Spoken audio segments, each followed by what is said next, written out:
السلام علیکم ورحمۃ اللہ وبرکاتہ۔ محترم سامعین کرام، آج ہم اور ایک سوال لے کر آپ کی خدمت میں حاضر ہیں، جو کہ ایتھسٹس کی طرف سے سب سے زیادہ کیا جانے والا سوال ہے عام طور پر، اور وہ سوال ہے what is the proof of God's existence. تو ہمارا جواب اس کے سلسلے میں یہ ہے کہ ماڈرن ریسرچ جو ہے اس سے یہ ثابت ہوا ہے کہ اس پوری کائنات کا سسٹم کوئی علل ٹپ نہیں، بلکہ ایک نہایت ہی انٹیلیجنٹ ڈیزائن پر مبنی ہے۔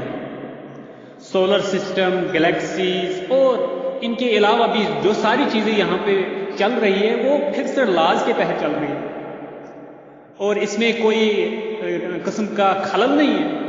ہر چیز اتنی ہی ہے جتنی ضرورت ہے، اور اس کی بے شمار مثالیں ہیں، اور ان میں سے چند کچھ یہ ہے کہ نمبر 1، آپ صرف آکسیجن ایلیمنٹ آکسیجن کو ہی لیجئے، اس کی مثال لیجئے۔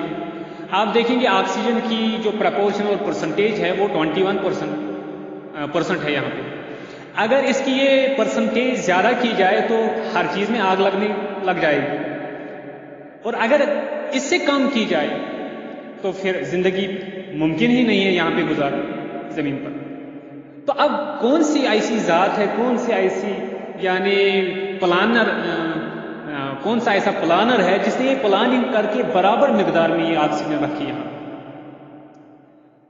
اس کے بعد اور ایک مثال لیجئے کہ زمین کی ڈسٹینس سورج اور زمین کے درمیان جتنی ڈسٹینس ہے وہ اگر آپ دیکھ لیجئے وہ برابر اتنی ہے جتنی ہونی چاہیے۔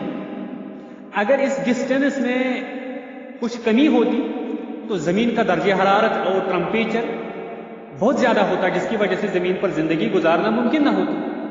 اسی طریقے سے اگر ڈسٹینس زیادہ ہوتی ان کے درمیان تو پھر بھی زندگی ممکن نہ ہوتی، بہت زیادہ سردی ہونے کی وجہ سے۔ اب یہ کیسے ممکن ہے کہ یہ کائنات اور ان کے درمیان جو ڈسٹینس ہے یہ خود بخود اتفاق سے بائی چانس ہو گیا سب؟ کیسے یہ ممکن ہے کہ برابر اتنی ڈسٹینس پر ہے یہ جتنی سے زندگی ممکن ہے، لائف پاسبل ہے؟ اسی طریقے سے اور ایک چیز لیجئے کہ آپ دیکھیں گے یہاں پہ جو بھی چیزیں ہیں، مثال کے طور پر واٹر ہے، واٹر میں آکسیجن اور ہائیڈروجن ہمیشہ ایک ہی کیمیکل فارمولا اور پرپورشن میں برابر ہوتی ہے، یعنی آکسیجن اور ہائیڈروجن جو واٹر میں پائی جاتی ہے وہ مخصوص تناسب میں ملاپ پر مبنی ہوتا ہے، اس میں تبدیلی نہیں ہوتی۔ اب کون سی ایسی ذات اور ایسی فورس ہے جو ہمیشہ ان کو سیم پرپورشن میں ملاتی ہے؟ ہر عنصر اور مرکب کا یہ جو بوائلنگ پوائنٹ ہوتا ہے، ہر ایلیمنٹ اور کمپاؤنڈ کا جو بوائلنگ پوائنٹ ہوتا ہے یا اسی طریقے سے فریزنگ پوائنٹ وہ فکسڈ ہے۔ تو کون سی ذات ہے جو ان سبھی چیزوں کے پیچھے ہے؟ زمین پر موجود تمام جو عناصر ایلیمنٹس میں ایسی ترتیب ہے کہ انہیں پیریوڈک چارٹ کی صورت میں درج کیا جا سکتا ہے۔ یہ کیسے ممکن ہے؟ محض تو یہ چانس کی بنیاد پر بننے والی کائنات میں یہ کیسے پاسبل ہو سکتا ہے؟ اسی طریقے سے اور ایک مثال لیجئے کہ سن، مون، ارتھ اور اسی طریقے سے سٹارز اور باقی پلانٹس، ان کی گردش اتنی برابر، آپ سمجھیے کہ ایسا لگتا ہے کہ نپی تلی ہے، جیسے کہ نپی تلی ہے کہ ریاضی میتھمیٹیکل فارمولا کی مدد سے ان کی پیمائش کی جا سکتی۔ یہ کیسے ممکن ہے کہ ہم آج مختلف پلانٹس کی ان کی گردش ان کی کیسے ہو رہی ہے، اس کی پیمائش آج ہم کر سکتے ہیں، اس کی میجرمنٹ ہم کر سکتے ہیں۔ تو یہ کیسے ممکن ہے کہ یہ ہمیشہ اسی سپیڈ سے چلے اور ہر ایک کی اپنی اپنی سپیڈ ہو؟ یہ کیسے پاسبل ہے؟ کیا یہ بائی چانس ہو سکتا ہے یہ ساری چیزیں؟ اگر یہ کائنات جسٹ بلائنڈ فورسز اور لاز سے بنی ہے تو ان قوانین کو یہ علم کیسے ہوا، ان لاز کو یہ علم کیسے ہوا کہ سورج اور چاند، سورج اور زمین میں فاصلہ اتنا رکھنا ہے کہ اس سے زندگی پیدا ہو جائے. انہیں یہ کیسے پتہ چلا کہ مختلف پلانٹس اور سٹارز کے یعنی مابین درمیان میں کشش اور رفتار کو اس طریقے سے بیلنس کرنا ہے کہ یہ آپس میں نہ ٹکرائے جائے؟ کیسے یہ سب کچھ اندھے قوانین یعنی بلائنڈ لاز کا مقرر کیا ہوا ہے؟ کیسے یہ؟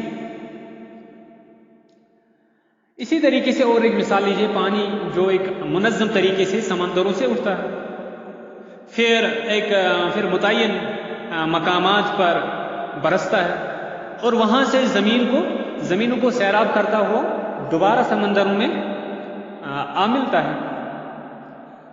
اس کی مدد سے جو پلانٹ ارتھ ہے اس پہ زندگی یعنی اسی واٹر سائیکل اور ہائیڈرولوجیکل سائیکل پر زندگی پائی جاتی ہے. یہ سب کیسے پاسبل ہے کہ یہ سب الگ طریقے سے ممکن ہو؟ اسی طریقے سے اور ایک یہ بھی بے شمار مثالیں ہیں موجود ہے جو ثابت کرتے ہیں کہ کائنات کے پیچھے کوئی یعنی سپریم انٹیلیجنٹ بینگ ہے، سپریم ذہن موجود ہے، اور جدید دریافتوں نے اس کے سوا کچھ نہیں کیا کہ ہمیں جو کائنات ہے اس کائنات کے بارے میں مزید تفصیلات بتا دی ہے. یہ تفصیلات ایسے ہی ہیں جو خدا کی نفی نہیں کرتی، یہ تفصیلات ایسی ہے جو خدا کی نفی نہیں کرتی بلکہ خدا کے وجود پر ہمارے ایمان میں اضافہ کرتی ہیں. جو اکثر بیشتر ان سبھی چیزوں کے جواب میں جو ایتھیسٹس کہتے ہیں وہ صرف یہ کہتے ہیں، ان سبھی چیزوں کے یعنی رپلائی میں یہ کہتے ہیں کہ چونکہ ہم نے خدا کو یہ سب پیدا کرتے ہوئے نہیں دیکھا ہے، اس وجہ سے ہم اس معاملے میں کچھ نہیں کہہ سکتے. ہم اس بار ان کے اس جواب کے بارے میں یہ کہتے ہیں کہ بہت سے ایسے سائنسی حقائق ہے، سائنٹیفک فیکٹرز ہے جنہیں ہم اپنے سامنے ہوتے نہیں یعنی جنہیں ہم نے اپنے سامنے ہوتے نہیں دیکھا. کیا ان کا انکار کر دینا معقول رویہ ہے، سائنٹیفک یعنی ایٹیٹیوڈ ہے؟ کسی چیز کو ہمارے نہ دیکھنے کا مطلب ہرگز یہ نہیں ہے کہ وہ سرے سے موجود نہیں. کتنے ہی انسان ہیں جنہوں نے مثلاً مائکرو آرگنزمز نہیں دیکھے. اب اگر وہ اس کا انکار کر دیں تو کیا یہ معقول ان کا طریقہ ہوگا؟ ہم نے اگرچہ اللہ تعالیٰ کو یہ کائنات پیدا کرتے نہیں دیکھا ہے، لیکن بے شمار دلائل و شواہد اس چیز کی طرف اشارہ کر رہے ہیں کہ اس کائنات کا ایک خالق و مالک ہے. جو شخص اس کا انکار کرتا ہے اسے کس طرح سے صاحب عقل کہا جا سکتا ہے؟ بعض ایتھیسٹس یہ کہتے ہیں کہ یہ بھی ممکن ہے کہ اس کائنات کا پرفیکٹ ڈیزائن بننا جسٹ ایک اتفاق ہو. ہم اس کے جواب میں یہ کہتے ہیں کہ کیا کبھی ایسا ہونا ممکن ہے کہ یعنی جو انک ہے انک اچھالی جائے اور جب وہ گرے تو مثلاً مرزا غالب کی کوئی شہکار غزل یا شیکسپیئر کی کوئی ایسی کوئی چیز یعنی بن جائے اس سے؟ یعنی کیا ایسا پاسبل ہے کہ انک یعنی ٹیبل پر پڑی ہوئی ہے، وہ انک خود کاغذ کے ساتھ یعنی مل رہی ہے اور بہترین پوائمز کی صورت میں، کتاب کی صورت میں وجود میں آ رہی؟ کیا کبھی ایسا ہوا؟ ہرگز ایسا کبھی نہیں ہوا. یا اسی طریقے سے آپ ریت، یہ جو سینڈ اور سیمنٹ کو لیجئے، آپ ریت اور سیمنٹ کو ہوا میں اچھالے اور جب وہ زمین پر گرے تو کیا کبھی ایسا ہوا کہ آپ نے ایسا کیا تو اس کی وجہ سے کوئی بڑی سی خوبصورت بلڈنگ بنی ہو، تاج محل بنا ہو؟ کیا ایسا ممکن ہے کہ اگر کوئی بچہ کسی کمپیوٹر کے بورڈ پر انگلیاں چلانے لگے تو کیا بہترین کوئی چیز یعنی خود بخود وجود آ سکتی ہے؟ نہیں، ہرگز نہیں ہو سکتی۔ یہ جو ہم یعنی مختلف میموری کارڈ اور باقی چیزیں، یہ الیکٹرانک چیزیں دیکھتے ہیں، کیا یہ چیزیں خود بخود بنی؟ اگر یہ چیزیں بننی خود بخود ممکن نہیں ہے تو پھر یہ کیسے ممکن ہے؟ ایک چھوٹی سی کتاب ممکن نہیں ہے خود بخود اس کا بننا۔ ایک کتاب جس میں مختلف چیپٹرز ہوتے ہیں، ورڈز ہوتے ہیں، اگر ایک کتاب میں مختلف الفاظ ہوتے ہیں، وہ الفاظ اگر صحیح ترتیب اور وہ کتاب چیپٹرز اور کتاب کی صورت میں خود بخود نہیں بن سکتی تو پھر یہ کیسے ممکن ہے؟ انسانوں کے اندر جو کتاب ہے، جو کتاب ڈی این اے اور جن کے چیپٹرز جینز کی صورت میں ہیں، جس پر ہر کچھ لکھا ہوا ہے کہ جسم کا کون سا پارٹ کتنا بڑا ہوگا، اس کا سائز کیسا ہوگا، جسم کی ہیئرز کا کلر کیسا ہوگا، باقی آنکھوں کے کلر کیسا ہوگا، یہ کیسے ممکن ہے؟ اگر ایک بک خود بخود وجود میں نہیں آ سکتی تو پھر وہ بک جو ہر انسان کے ہر سیل میں ڈی این اے کی صورت میں موجود ہے، جس ڈی این اے میں ہر یعنی انسان میں 47 چیپٹرز ہوتے ہیں، تو پھر یہ کیسے ممکن ہے کہ وہ کتاب وجود میں آئے اور اس میں ہر طرح کی انفارمیشن وہ خود بخود بنا کسی بنانے والے کی کیسے ممکن ہے؟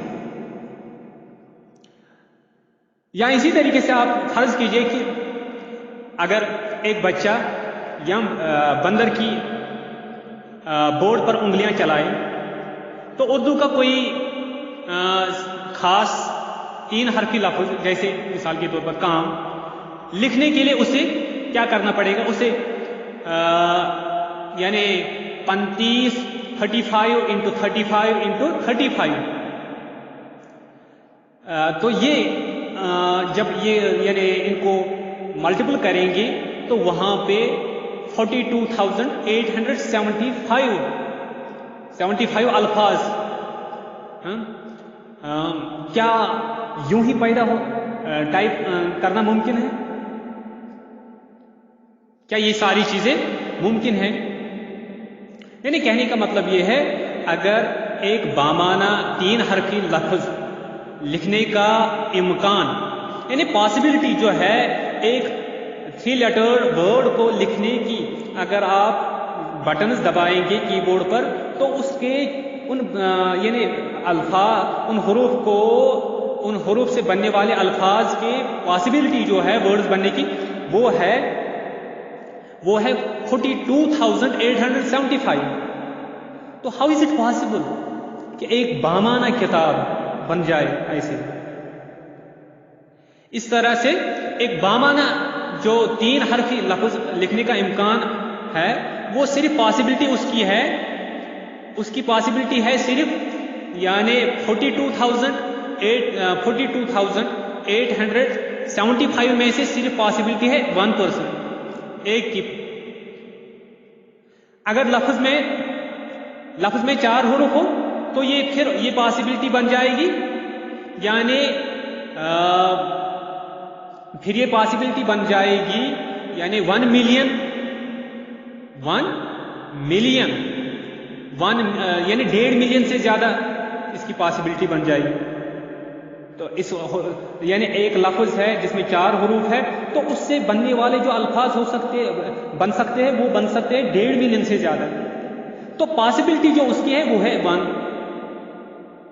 اگر 5 حرف ہو تو پھر یہ پاسبلٹی پھر اس سے بننے والے جو حروف ہے وہ تو 52 ملین سے زیادہ ہوں گے اور اس کی پاسبلٹی ہوگی صرف ایک یعنی کی پاسبلٹی ہوگی۔ تو اس سے ہم اندازہ کر سکتے ہیں کہ 50 حروف کی ایک لائن کا یہ تو ایک ورڈ ہوا۔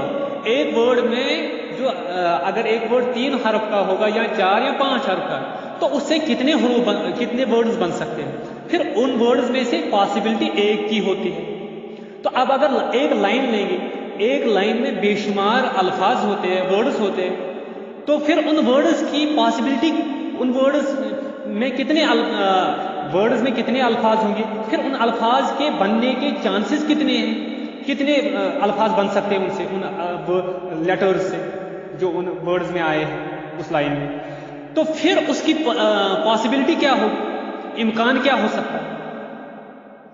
جب ایک لائن کا حال یہ ہے تو پھر آپ یہ اندازہ کر سکتے ہیں کسی شیکسپیئر کی پوئم یا غالب کی کوئی غزل یا کسی اور کی، پھر یعنی اس کا امکان کتنا باقی رہ جاتا ہے، اس کا یعنی بننا کتنا پاسبل ہے خود بخود.